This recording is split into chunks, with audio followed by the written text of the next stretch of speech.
first ones out, it hits. Sitting around the campfire with his fellow Iraq War veterans, you can tell Stan Lake has a passion for storytelling and laughter. I laugh about everything. I mean, that's part of, I guess that's part of me. Maybe. While the National Guard soldier was stationed in Iraq, he used that passion to help lighten the load of being in the middle of a war zone. We decided to make these funny videos and kind of do things to send progress reports home that weren't, combat footage. We're testing out the military's. We're testing out the military's ID. Along with his sergeant, Daniel Charles, who he calls his partner in crime, they kept the laughter coming. We'd put out these videos and everybody would just come around, swarm around and watch them and say, hey, when are you releasing the next one? Now this is the funny part, because we get to see him push. So we got in a lot of trouble, but it was totally worth it.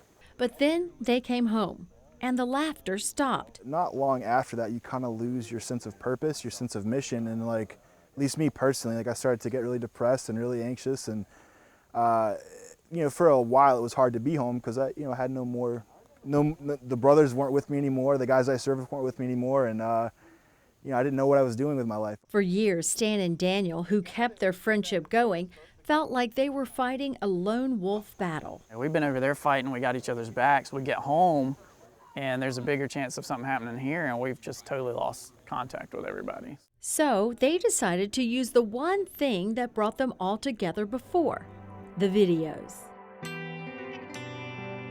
It was a mixed blessing. It was hard to see a lot of the stuff and remember a lot of things that you'd kind of shove down and didn't want to remember. And it was also really good in a way to say, hey, I've got all these friends, these guys I would consider family that I haven't connected with. That was one of the biggest things about the video, just the value of it anyway, as we found out that, well, we really have a huge network of support that we've been ignoring, for all these years. They set out to reconnect with their brothers in arms by making another video, this one about what happens after soldiers come home. I don't see the guys anymore, but they're in my heart. They're in my memories. Turns out the new video was just the beginning. Now, reconnected, the vets get together at least twice a year for camping and a little four-wheeling fun.